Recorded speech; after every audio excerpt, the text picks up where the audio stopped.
নমস্কার, আমি একটা কবিতা বলবো। রবীন্দ্রনাথ ঠাকুর। হারিয়ে যা ছোট্ট আমার মেয়ে সঙ্গিনীকে ডাকুন, সিঁড়ি দিয়ে নিচের তলায় যাচ্ছিল সে নেমে। অন্ধকারে ভয়ে থেমে থেমে হাতে ছিল প্রদীপখান, আঁচল আড়াল করে চলছিল সাবধানে। আমি ছিলাম সাথে, তারাই বলা চৈত্র মাসে রাতে।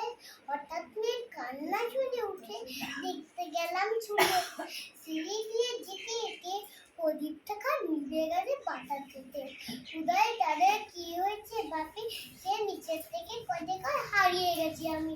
তারাই বলা চৈত্র মাসে রাতে ফিরে গিয়ে যাতে মনে হলো আকাশ ফিরে বামের মধ্যে অমনিকে আসনি। দিলাম বলে আসো ওখানে ঘিরে দিচ্ছে তাকে বাঁচিয়ে চলছে আঁকা ধীরে। নিত্য নদী আলো